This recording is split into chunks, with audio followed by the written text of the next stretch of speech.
Hello friends. आज हम लोग बात करेंगे टेक्निकल साइट सर्वे इंजीनियर के बारे में। दोस्तों, आजकल मेरे वीडियो के नीचे में कमेंट आ रहा है कि सर इंजीनियर के बारे में बताइए कि इंजीनियर क्या काम करता है। सभी इंजीनियर इंजीनियर के बारे में बताया बताइए। तो मैंने पिछले पिछले वीडियो में मैंने प्रोजेक्ट इंजीनियर के बारे में बताया। अगर आपको मालूम नहीं है तो आप जाकर देख सकते हैं। ठीक है। और इस वीडियो में मैं आपको टेक्निकल साइट सर्वे इंजीनियर के बारे में बताएंगे। तो टेक्निकल साइट सर्वे इंजीनियर का क्या काम होता है? पहला काम तो होता है कि आप न्यू साइट्स का जा रहे हैं सर्वे करने के लिए। और दूसरा होता है कि मतलब एग्जिस्टिंग साइट का सर्वे करने के लिए जा रहे हैं। मान लीजिए ऑलरेडी आपका 2G 3G 4G है। ठीक है। और उसी को स्वैप करना है। या existing plus new site, third ये भी होता है। मान लीजिए आपका ऑलरेडी आपका 2G 3G 4G है और 5G न्यू हो रहा है। लेकिन आपको 2G 3G 4G का भी एंटीना स्वैप हो रहा है।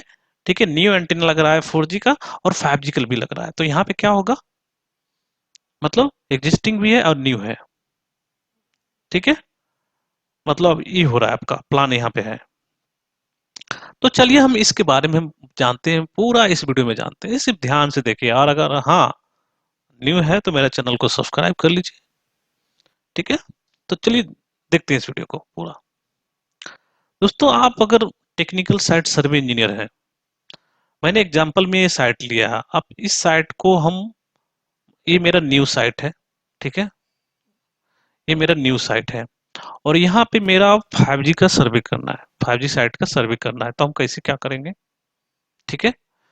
तो आपके दिमाग में आ रहा हो कि सर हम 5G का सर्वे कैसे करेंगे? हमको कैसे मालूम होगा कि मतलब यहाँ पे क्या चीज आ रहा है, कितने एंटीना आ रहा है, कितने आरआरयू आ रहा है, कौन सा बीटीएस आ रहा है? तो हमको कैसे मालूम होगा? तो दोस्तों, आपको जो जो भी रिपोर्ट तैयार करना है आपको, तो उससे पहले आपको प्लानर से रिपोर्ट मिलेगा। आपको प्लानर की तरफ से एक मेल आएगा, या मतलब जो भी है, आपको जिस भी फॉर्मेट में आए, आपको प्लानर की तरफ से एक रिपोर्ट शीट आएगा जिसमें आपको मतलब बताया जाएगा कि वहां पे क्या इंस्टॉल करना है।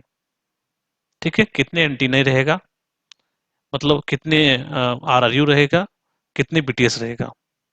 अब आपको सर्वे में क्या करना है कि ये देखना है कि आपको जीएसएम एंटीना कहाँ पे इंस्टॉल करना है, आरआरयू कहाँ पे इंस्टॉल करना है, कितनी आपको पावर केबल और ऑप्टिकल केबल की जरूरत है, कितने आपकी मतलब कितने लेंथ की आपको आरएफ जम्पर की जरूरत है, आपको बीटीएस कहाँ पे इंस्टॉल करना है, आरआरयू के लिए एमसीबी वहां पे खाली है या अवेलेबल है कि नहीं, बीटीएस के लिए अवेलेबल है कि नहीं, मतलब I mean base band unit के लिए अवेलेबल है कि नहीं। ये सब चीजें आपको देखनी है। बीटीएस का जगह भी देखनी है कि कहाँ पे हम आपको मतलब बीटीएस को इंस्टॉल कर सकते हैं, ये देखनी है। तो चलिए हम पहले ऊपर से स्टार्ट करते हैं। ठीक है। टावर से आपको ध्यान से देखना है, क्योंकि आप जो है सर्वे इंजीनियर है। आप जिस तरह से सर्वे करेंगे उसी तरह से इंस्टॉलेशन होगा। ठीक है। तो ये चीज जो है ना, आप ध्यान में रखिएगा।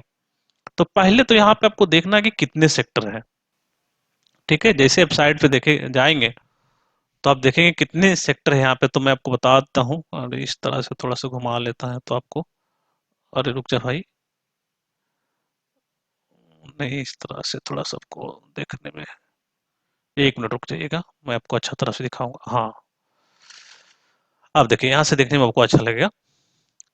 तो यहाँ पे देखिए तीन सेक्टर आप देख रहे होंगे, 1 2 3। अब इसको अल्फा बीटा गामा भी बोल सकते हैं, एक्स वाई जेड सेक्टर भी बोल सकते हैं, first sector, second sector, third sector, मतलब जिस तरह से आपको बुलाना है, जिस तरह से आपको मतलब बोलना है, उस तरह से आप बोल सकते हैं सेक्टर वाइज। तो अब क्या करना है, जैसे यहाँ पे आप देख रहे हैं एग्जाम्पल में आपका 2G 3G 4G यहाँ पे अवेलेबल है ऑलरेडी साइट पे। ठीक है। 2G 3G 4G तीन तीन एंटीना आपका हर एक सेक्टर में, टोटल 9 एंटीना है। अब आपको 5G का यहाँ पे जीएसएम एंटीना इंस्टॉल करना पड़ेगा। तो यहाँ पे आप देख रहे हैं कोई भी पोल खाली नहीं है। ये भी इसमें भी देख रहे होंगे कोई भी पोल खाली नहीं है। तीन पोल है तो तीनों पोल पे बीजी है। ठीक है। दो एंटीना आपका लेफ्ट और राइट साइड में, एक मिडिल में इंस्टॉल किया हुआ है। यहाँ पे भी देख सकते हैं, यहाँ पे भी देख सकते हैं। तो यहाँ पे आपको दिमाग लगाना है। देखिए, इस तरह का एंटीना क्यों इंस्टॉल किया गया है? वेट बैलेंस के लिए। देखिए, ये जो वेट वाला एंटीना है इसको लेफ्ट राइट में किया गया है। यहाँ पे जो है लाइट वेट के एंटीना है, यहाँ पे इसको मिडिल में इंस्टॉल किया क्योंकि बैलेंस, इसका मतलब बैलेंस करके रखेगा इसका वेट का, मतलब जो भी वेट है। अगर यहाँ पे आपको 5G का एंटीना इंस्टॉल करना है तो यहाँ पे आपको ये भी चेक करना है कि किस तरह से इंस्टॉल करना है कि मतलब जो बैलेंस है वो बना रहे। ऐसा नहीं कि आप यहाँ पे ठोक दीजिए, ठीक है। ऐसा नहीं कि आप यहाँ पे ठोक दीजिए तो आपका एक तरफ से झुक जाएगा, इन फ्यूचर हो सकता है इस तरफ थोड़ा झुक ना जाए, आपका वेट ज्यादा बढ़ जाएगा तो हो सकता है आपका पोल ये टूट ना जाए, ब्रेक ना हो जाए। अगर यहाँ पे भी करेंगे, यहाँ पे भी करेंगे, तो आपको ये भी देखना है कि मतलब वेट का मतलब किस तरह से बैलेंस बना रहे। तो आपको क्या करना है कि ये जो मिडिल एंटीना है इसको लेफ्ट या राइट साइड इसको स्लाइड कर दीजिए। अगर स्लाइड नहीं होता है तो इसको पहले आप डी इंस्टॉल कीजिए, फिर इसको इंस्टॉल कीजिए, ठीक है। तभी आप जाके आप 5G का एंटीना इंस्टॉल कर सकते हैं, यहाँ पे भी कर सकते हैं। यहाँ पे जिस तरह से आपको इस एंटीना को आप मतलब डी इंस्टॉल करके इंस्टॉल करेंगे। तो ये तो आपका मतलब 5G एंटीना के बारे में हो गया। तीनों सेक्टर में आपको सेम प्रोसीजर करना पड़ेगा। आपका 5G का एंटीना लग गया। अब आपको देखना है कि आरआरयू कहाँ पे इंस्टॉल करना है। आपका 3 सेक्टर का 5G है तो तीनों सेक्टर का 5G एंटीना का देख लिए कि हम कहाँ पे इंस्टॉलेशन करेंगे, वो तो आपका हो गया। लेकिन अब आपको देखना है कि आरआरयू, आपके पास 3 आरआरयू है तो 3 आरआरयू को कहाँ इंस्टॉल करना है, उसके लिए भी आपको जगह देखनी पड़ेगी, ठीक है। मान लीजिए यहाँ पे इंस्टॉल कर दें तो यहाँ पे देखना पड़ेगा कि यहाँ पे देखना पड़ेगा कि मतलब हम लगा सकते हैं नहीं लगा सकते हैं, जगह खाली है कि नहीं, पॉल अवेलेबल है कि नहीं, ठीक है। पोल नहीं है तो आपको पोल के बारे में लिखना पड़ेगा, भाई इतना पोल चाहिए आरआरयू के लिए और जीएसएम के लिए इतना पोल चाहिए, मतलब 3 पोल आरआरयू के लिए, 3 पोल जीएसएम के लिए चाहिए हमको, ठीक है, इंस्टॉल करने के लिए। ये देखना है। आरआरयू का भी अब देख लिए कि यहाँ पे हम तीनों से फर्स्ट सेक्टर में यहाँ इंस्टॉल करेंगे, सेकंड में यहाँ, थर्ड में यहाँ, ठीक है। आरआरयू को हो गया। तो फिर आपको क्या चेक करना है कि आरआरयू टू जीएसएम एंटीना इसका जो जम्फर लेंथ क्या होना चाहिए। ऐसा ना कि आप लॉन्गर जम्फर ले आए फिर रूटिंग करने में आपको परेशानी हो, ऐसा ना शॉर्ट आ जाए तो फिर आपका कनेक्ट ही नहीं होगा जीएसएम आरआरयू। तो आपको जो है ना ज्यादा बड़ा ना ज्यादा मतलब छोटा, आपको मतलब जिस तरह से स्टैंडर्ड रूटिंग हो सके उस तरह से आपको लेंथ यहाँ पे आपको चाहिए, ठीक है। तो उस तरह से यहाँ पे लेंथ को लिखना पड़ेगा कि इतने मीटर के चाहिए, मतलब जैसे आपको 3 मीटर की यूज करनी है तो 3 मीटर की यूज कर लीजिए, ठीक है। इस सेक्टर में भी आपको 3 मीटर की यूज करनी है तो इसमें भी 3 मीटर की यूज कर लीजिए। देखिए ये जो है ना इजी साइट है इसलिए मैंने आपको लिया, ठीक है। यहाँ पे मतलब एक ही मतलब ऑपरेटर आप देख सकते हैं। बहुत सा आपको टावर पे जाएंगे तो एक यहाँ रहेगा, एक यहाँ रहेगा, एक यहाँ रहेगा, एक यहाँ रहेगा, तो उसमें भी आपको साइट मतलब सर्वे करने में दिक्कत होता है। आप कंफ्यूज हो जाएंगे भाई मेरा जीएसएम एंटीना कहाँ है। तो जैसे मैंने आपको बताया कि पहले से भी आपके पास प्लान शीट रहेगा तो उसमें मतलब पहले से भी एग्जिस्टिंग मतलब क्या साइट पे अवेलेबल है तो उसमें लिखा हो रहा है कि कितने मतलब जीएसएम एंटीना है पर सेक्टर। आप काउंट कर सकते हैं कौन सा टेक्नोलॉजी है, काउंट कर सकते हैं और धीरे धीरे आप मतलब जान जाएंगे कि मतलब कहाँ पे मेरा एंटीना है। जैसे आप 4-5 साइट का सर्वे करेंगे तो आप मतलब प्लान शीट के देखने की जरूरत नहीं, आप देख के बता देंगे ये मेरा एंटीना है, ठीक है। क्योंकि ज्यादातर जो जीएसएम एंटीना होता है सभी ऑपरेटर का अलग अलग होता है, ठीक है। लंबाई में भी और डिजाइन में भी थोड़ा सा चेंज होता है, कलर में भी थोड़ा सा चेंज होता है। आप देखे होंगे जियो का एंटीना का जो है कलर चेंज हो जाता है, आपको वोडाफोन और इसका देखिए व्हाइट व्हाइट दिखता है, लेकिन उसका जो है ना मतलब डीप में ग्रे कलर का होता है जियो का। तो चेंज हो जाता है एंटीना, आपको धीरे धीरे आपको पता चल जाएगा कि मेरा कौन सा है। और ये भी होता है कि जैसे अलग अलग कंपनी का हार्डवेयर यूज करता है, जैसे वोडाफोन हो गया, आइडिया हो गया, जियो हो गया, तो अलग अलग कंपनी का हार्डवेयर यूज करता है। तो उससे भी आपको पता चल जाएगा कि मेरा मतलब हार्डवेयर कहाँ पे इंस्टॉल है, मेरा कौन सा है। तो जैसे मैंने आपको बताया कि ये तो आपका न्यू साइट है, यहाँ पे आप आ रहे हैं सर्वे करने के लिए तो ये आप कर दिए होंगे। लेकिन आपका 3-4 को रहेगा, यहाँ पे 3-4 ऑपरेटर रहेगा, न्यू साइट का सर्वे करना है तो कैसे करेंगे। तो जब भी न्यू साइट का सर्वे होता है तो उसका मतलब कस्टमर की तरफ से रेंटेड एरिया होता है। जैसे मान लीजिए वोडाफोन ऑपरेटर है, ठीक है, और ये इंडस का टावर है या जिसका भी ये इंफ्रास्ट्रक्चर है। तो उसका वोडाफोन अगर बोलता है कि मुझे 30 मीटर के हाइट पे हमको जीएसएम एंटीना इंस्टॉल करना है तो 30 मीटर का हाइट पे ही वो मतलब वो अपना रेंट मतलब रेंटेड एरिया लेगा, मतलब रेंट पे लेगा, वो जगह लेगा वोडाफोन इस टावर पे। तो रेंट पे कैसे लेगा, तो मान लीजिए 30 मीटर से 35 मीटर के बीच में लिया उसने रेंट पे, तो उसी के बीच में उसको सबको इंस्टॉल करना है, मतलब आरआईडी इंस्टॉल करना है, जीएसएम एंटीना इंस्टॉल करना है, सब कुछ करना है, ठीक है। केवल रूटिंग तो कर सकते हैं, केवल रूटिंग के लिए प्रॉब्लम नहीं है, ठीक है। तो इस तरह से ये भी देखना पड़ेगा आपको। तो आपको क्या क्या देखना है, आपको जीएसएम एंटीना का प्लेसमेंट देखना है, आरओयू का प्लेसमेंट देखना है, कहाँ पे हम कर सकते हैं, लेंथ देखना है आपका जम्फर का। फिर उसके बाद ये हो गया तो फिर आपको टावर का मतलब हाइट देखना है कि कितनी हाइट है। ठीक है, क्योंकि टावर का हाइट इसलिए देखनी है कि आपको कितने मीटर या कितने फीट का पावर केबल चाहिए और कितने मीटर और फीटर का ऑप्टिकल केबल चाहिए, आपको मतलब अनुमान आ जाएगा।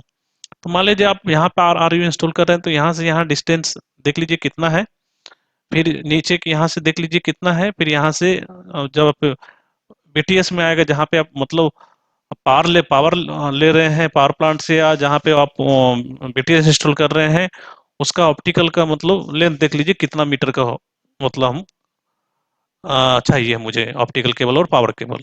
ठीक है, ये आपका मतलब पूरा मतलब टावर का ये आपको आपका केबल का हो गया सर्वे। अब आपको देखना है कि जैसे ये आपका बीटीएस है, मान लीजिए ये आपका पावर प्लांट है, ये आपका 2G 3G 4G का बीटीएस है। ठीक है, तो आपको बीटीएस कहाँ पे इंस्टॉल करना पड़ेगा। अब देखिए इंडिया में तो होता है कि आपको कहीं भी ठोक देता है, आपको ले पे टावर लेके यहाँ पे भी ठोक के चल जाता है। ठीक है, लेकिन ऐसा नहीं है, आपका जो है नीचे में भी आपका एक रेंटेड एरिया रहता है। ठीक है, जो एरिया रहता है उसी में आपको इंस्टॉल करना है। मान लिया जाए आपको ये जगह दिया गया, आप क्योंकि यहाँ यहाँ पे सिंगल ऑपरेटर है, एक ही ऑपरेटर है, एक जगह है।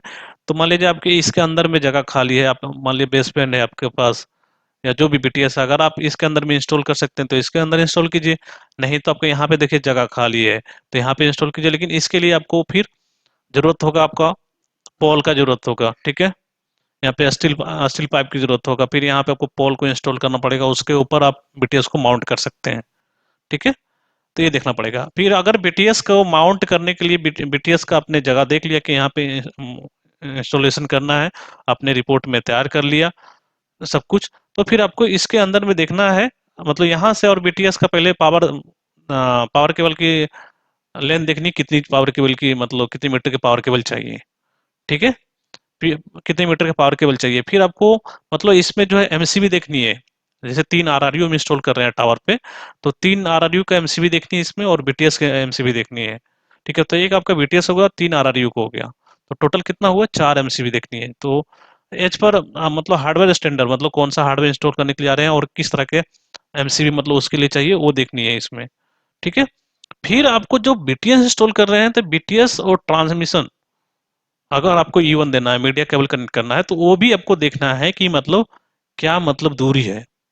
ठीक है, तो उसका भी सर्वे करना है, ऐसा कि ना कि आप मतलब यहाँ ऊपर कर लिए केबल रूटिंग कर लिए बीटीएस कर लिए और आप ट्रांसमिशन के किए ही नहीं, तो अब फिर आप E1 दे नहीं सकते हैं, आपकी साइट ऑन एयर नहीं हो पाएगी, फिर दिक्कत हो जाएगा, फिर आपको फिर दूसरी केबल की जरूरत पड़ेगी। तो आपको जब भी साइट सर्वे करने के लिए जाते हैं तो आपको एकदम ध्यान में रख के आपको सर्वे करना है, ऊपर का भी करना है और नीचे का भी करना है, क्योंकि आपके सर्वे के अनुसार ही साइट का इंस्टॉलेशन होगा। ठीक है, तो आपको जो भी करना है एकदम उसे अच्छे से करना है। तो दोस्तों ये रहा आपको मतलब न्यू साइट सर्वे का मतलब 5G का, अब जब साइट का सर्वे करने के लिए जा रहे हैं तो। ठीक है, और मैं अगले वीडियो में बताऊंगा आपको कि ऑलरेडी मतलब आपका 2G 3G 4G है और उसका भी हम एंटीना स्वैप कर रहे हैं और 5G का भी स्वैप कर रहे हैं, तो उसमें हमको क्या करना पड़ेगा, क्या चेक करना पड़ेगा, इसके बारे में बताऊंगा। तो आई होप दोस्तों ये भी वीडियो आपको अच्छा लगा होगा, अगर अच्छा लगा तो मेरे चैनल को सब्सक्राइब कीजिए। ठीक है, और लाइक करना मत भूलिए। तो दोस्तों आज के लिए इतना ही, थैंक यू, बाय बाय।